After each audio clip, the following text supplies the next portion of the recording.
Desde la semana pasada está teniendo lugar la edición número 59 de la Bienal de Venecia.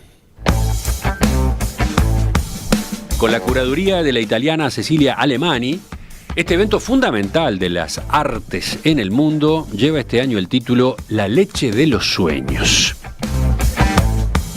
Y entre las muestras se destaca la que puede visitarse en el pabellón de Uruguay a cargo del artista Gerardo Goldwasser con el título Persona.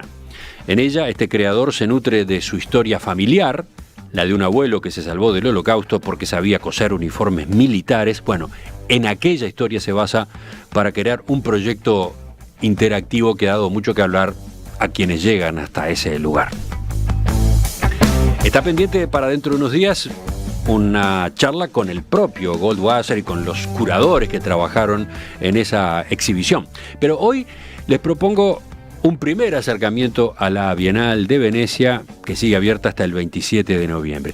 Para eso voy a conversar con Ricardo Pascale, a quien conocemos bien como economista, expresidente del Banco Central, profesor universitario, columnista aquí en Perspectiva en distintos momentos, pero que también es escultor y acaba de recorrer la Bienal en los primeros días siguientes a la apertura. Ricardo, buen día, buenas tardes para ti, porque seguís en Europa todavía, ¿no? Sí, Emiliano, buen día, buenas tardes, buen día para ti. Pongamos en contexto a la Bienal de Venecia. ¿Cómo la definís tú? ¿Es la exhibición de arte más importante del mundo hoy en día?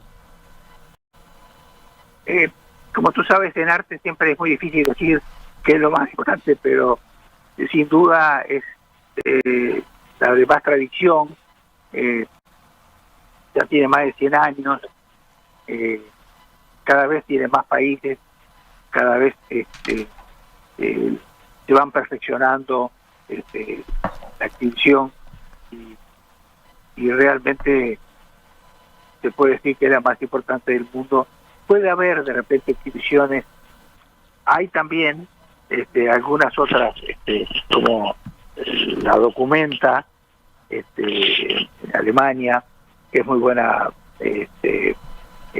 exhibición así, internacional de arte, pero la Bienal de Venecia sin duda es la que concita la mayor atracción en el mundo. Sí. Uh-huh. Se hace una vez cada 2 años en arte y en el año intermedio se hace la de arquitectura, ¿no? La de arquitectura es mucho más reciente y también la Bienal es un ente que Emiliano, un poco para la audiencia, no solo abarca las artes visuales y la arquitectura, sino que abarca la danza, la música, en fin, el cine, abarca, digamos, una cantidad de áreas que originalmente no las contenía, ¿no? Sí, es un gran centro de ebullición. Distintas manifestaciones se van dando cita allí según los momentos del año y según los años, además, ¿no? Exactamente. La que es más vieja, la más tradicional, la de más prestigio, es, diríamos así, la de arte, ¿no? Uh-huh. La de arte, que va en la 59 edición, ¿no? Ricardo, tú fuiste el artista elegido por Uruguay en el año 1999. Te tocó ser, entre comillas, protagonista. Efectivamente, sí, ahí fue como artista. Sí, una experiencia espléndida. Ya quedé muy ligado a Venecia y también, en fin, a las bienales, por razones, imagínate, de todo tipo, las que nos escapan las emotivas.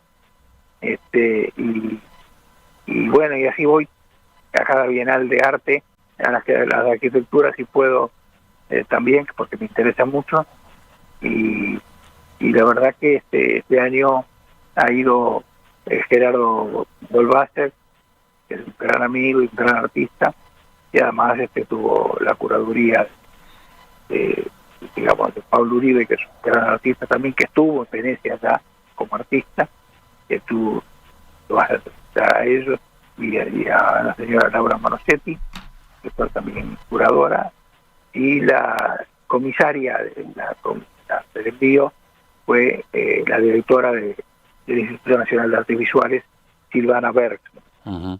Sí, ahí hay varios términos, ¿no? Yo decía, tú fuiste expositor, pero Expositor. otras veces fuiste comisario. ¿Qué es Comisario. ese término, comisario? Sí, trae una referencia. Aclaralo, por favor. Aclaremos, por favor, de qué seccional soy. No, comisario sería, fui 3 veces comisario, tuve que venir. Sería el representante de Uruguay, es el contacto de Uruguay con el ente bienal, con el ente de la Bienal. Es el que tiene toda la correspondencia, es el que se preocupa de que se resuelvan todos los problemas, es el que se preocupa del manejo de los dineros que se están utilizando para los envíos, para los catálogos y demás más temas. Es el que se preocupa de cualquier dificultad que pueda tener la delegación. Es un poco, diríamos así, el jefe de la delegación. Es el que representa al Estado. ¿Me explico? Y otra cosa es ser curador de una muestra, ¿no? Curador. Ahí está. Después están los curadores, que a veces es uno, en este caso hay 2. En mi caso fue uno, que fue el maestro Clever Lara, un gran maestro nuestro. El curador, digamos, como dice su palabra, que viene de curare, italiano, cuidado, digamos así, son las personas que son normalmente muy expertas en arte y afines, en este caso, y son las que tratan o cuidan, vamos a ponerlo entre comillas, de que la obra del artista llegue a su máxima expresión, digamos, de todo lo que tiene, y si puede más, ¿no es cierto? Son muy importantes los curadores, y hay una curadora general, y después está el artista, ¿no? Claro. El artista, así que entonces, por ejemplo, si hablamos de la presencia uruguaya en la Bienal, tenemos un artista cada año, un curador o una curadora, y tenemos un comisario, ¿no? Y un comisario. Todo esto a su vez se relaciona con el hecho de que Uruguay tiene un pabellón propio en la Bienal de Venecia. No todos los países tienen pabellón. ¿Cómo es esta historia? Es una historia muy linda, que habla muy bien de Uruguay, Emiliano, y que vale la pena que los uruguayos la conozcan. Por allá por los 60, la Bienal ofrece espacios del terreno para los países en la parte más importante de la Bienal. La Bienal hoy es gigantesca, pero el corazón de la Bienal se llama Giardini, que sería en castellano jardines, los jardines de la Bienal. Y allí ofrece.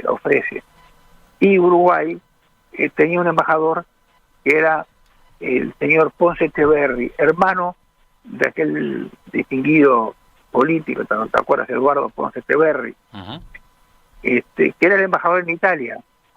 Y el agregado cultural en Italia era un señor Podestá. Este señor Podestá, que hacía muchos años que era agregado cultural, era un hombre de una cultura vastísima y particular de los patrimonios artísticos italianos. Enterado, y nos llega a Uruguay esto, enseguida Podestá, llamada Podestá este señor, informa al embajador, y el embajador se entusiasma mucho, y bueno, hace los trámites, los trámites, tú sabes que burocráticos para hacer los pagos del terreno que nos correspondía y demás, pueden demorar, y a veces eso hace que se pierda la oportunidad. Y este hombre, el embajador, puso el dinero de su bolsillo, por supuesto con previo autorización de Montevideo, y luego por supuesto le fue devuelto el dinero, ¿no? Pero esta es la historia del pabellón, que fue el primer pabellón de un país latinoamericano. Después apareció el pabellón de Venezuela, muchos años después, en tiempos del boom del petróleo, ¿te acuerdas? El primer boom del petróleo de los años 70 y pico, 73, ahí Venezuela, digamos, tenía un poderío económico muy grande, y compra un espacio en Giardini, y luego el tercer país en tenerlo va a ser Brasil, que es Brasil, y Brasil tiene una larga tradición porque tiene también la Bienal de San Pablo, ¿no es cierto? La Bienal de San Pablo. Entonces, los tres países que hoy tenemos, por lo menos mientras yo estuve en esta oportunidad, no estuvo Venezuela, son Uruguay, el primero, Venezuela y Brasil. Los demás países son los países clásicos, Estados Unidos, Francia, España, Italia, obviamente, Inglaterra, Alemania, Japón, Corea, Suiza, Bélgica, los países escandinavos, los grandes, Bélgica, Holanda, y esos más o menos son los países que están nada más en Jardín. Después empezaron a aparecer muchos nuevos países, entonces se fue expandiendo la Bienal hacia lo que son la parte de atrás, digamos, de lo que sería los grandes islotes de la laguna, o de Venecia, le llamamos la laguna, y allí se fue yendo a lo que era el arsenal de la antigua Serenísima de Venecia, la antigua República, que son espacios fantásticos, y lo que eran los distintos locales de la antigua República Serenísima de Venecia, que están contiguos a los digamos, a los Giardini.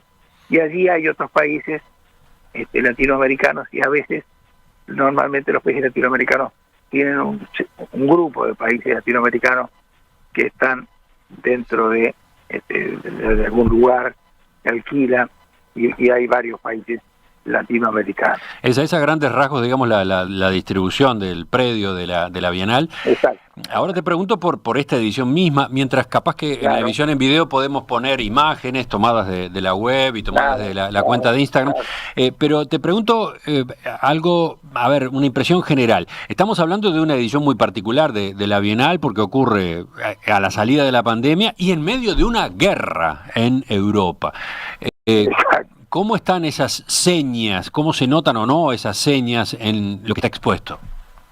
Y digamos, es una Bienal muy particular, porque además tiene una curadora muy importante, una mujer muy formada, de ideas muy ya establecidas y sedimentadas, que es Cecilia Alemani, que le dio un sesgo muy previo al tema de la guerra de Ucrania, ¿no?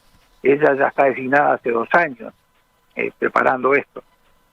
Y bueno, el tema central, digamos, claro, la Bienal, hay países que no está Bielorrusia, no está Rusia está también en Giardini, pero no está cerrado el pabellón, o sea, hay pabellones cerrados, es un poquito raro, no estábamos acostumbrados a eso, y siempre hay un ambiente, digamos, un poco especial debido a esta circunstancia bélica, que fue muy posterior a que Cecilia Alemani hiciera su propuesta curatorial. Ella es la curadora general, digamos, de la Bienal, que acá es interesante tener en cuenta que ella elige aproximadamente, en este caso fueron 200 artistas. Tuvo 2 años recorriendo los distintos ateliers de los artistas y demás, y eligió unos 200 artistas. Esos 200 artistas son su muestra, ¿me explico?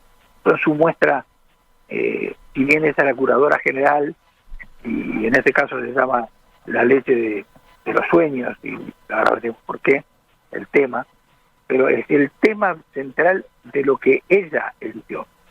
Ella hace la curaduría de esos 180 o 200 artistas que están desplazados en el arsenal. Ella no interviene directamente, por ejemplo, en el pabellón de Israel, no interviene, ni el de Estados Unidos, ni el de Uruguay, ni ninguno de esos. Naturalmente que nuestros pabellones toman en cuenta que ella está tomando tal tema y digamos que es lo que le interesaría abordar, pero ella lo que cura, si bien es la curadora general, lo que cura directamente es la muestra que ella desarrolla o que ella tiene bajo su responsabilidad directa, que es esos 180 artistas que ella elige, ¿cierto?, de distintos países, ella y otros y todos los curadores que han habido antes, ¿no?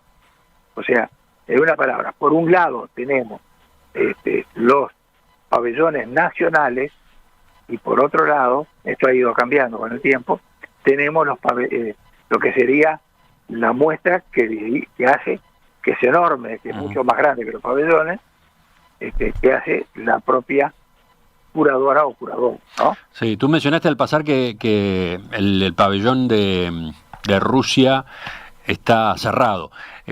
Lo que veía en la información que circuló esta semana es que cuando estalló la guerra, los artistas rusos cancelaron su participación en la Bienal como señal de protesta contra el gobierno de Putin, al que de hecho iban a tener que representar en Venecia, ¿no? Sí, así parece. Eso fue lo que las noticias que nos han llegado a nosotros, sí, efectivamente. Sí, y por otro lado, la Bienal le cedió un espacio a Ucrania, que está siendo utilizado por artistas de ese país con una muestra en la que utilizan, por ejemplo, bolsas de arena, un montaje que evidentemente alude a la situación por la que está pasando ese país, ¿no? Exactamente. Entonces, hay algunos elementos, digamos, poco inusuales, ¿no es cierto? Dirían, una Bienal en ese aspecto un poquitito inusual y a veces, digamos, todo ese tipo de situaciones, más allá del drama y los elementos de una guerra, a episodios como este o eventos como este, le hace tener una forma un poco, digamos, más opácida, más opaca, menos lúcida, menos fluida, ¿cierto? Hay como trabas, hay como pequeños obstáculos. Ahí se nos complicó la comunicación de nuevo, a ver si la acomodamos. Hola, ahora. Sí, ahora sí. Ahora te escuchamos de nuevo bien. No, porque quería preguntarte un par de cosas más para cerrar este panorama o este primer panorama. Quedó mencionado cuál es el tema central de la Bienal este año. El título es La leche de los sueños. ¿De dónde viene? ¿Cuál es la historia? La historia viene es el título de un libro de una escritora que nació en Gran Bretaña, pero vivió casi siempre en México, Leonora Carrington, y en realidad lo que se busca esta Bienal, Emiliano, y para sintetizarlo para la audiencia, busca a partir de Leonora Carrington y siguiendo lo que dice Cecilia Alemany, la curadora general, y cuáles son las diferencias que separan lo vegetal de lo animal, de lo humano y de lo no humano, ¿no es cierto? ¿Cuáles son nuestras responsabilidades hacia nuestros semejantes y otras formas de vida y el planeta que estamos habitando? ¿Cómo sería la vida sin nosotros, ¿no es cierto? Entonces, en definitiva, las áreas temáticas sobre las cuales pivotea son tres esta Bienal, ¿no es cierto? La representación, la primera, la representación de los cuerpos y su metamorfosis. La segunda sería la relación entre los individuos y las tecnologías. Y la tercera, los lazos que se entrelazan entre los cuerpos y la tierra, ¿no es cierto? O sea, tiene mucha profundidad, digamos, digamos, metafísica, epistemológica, ontológica, incluso, esta Bienal.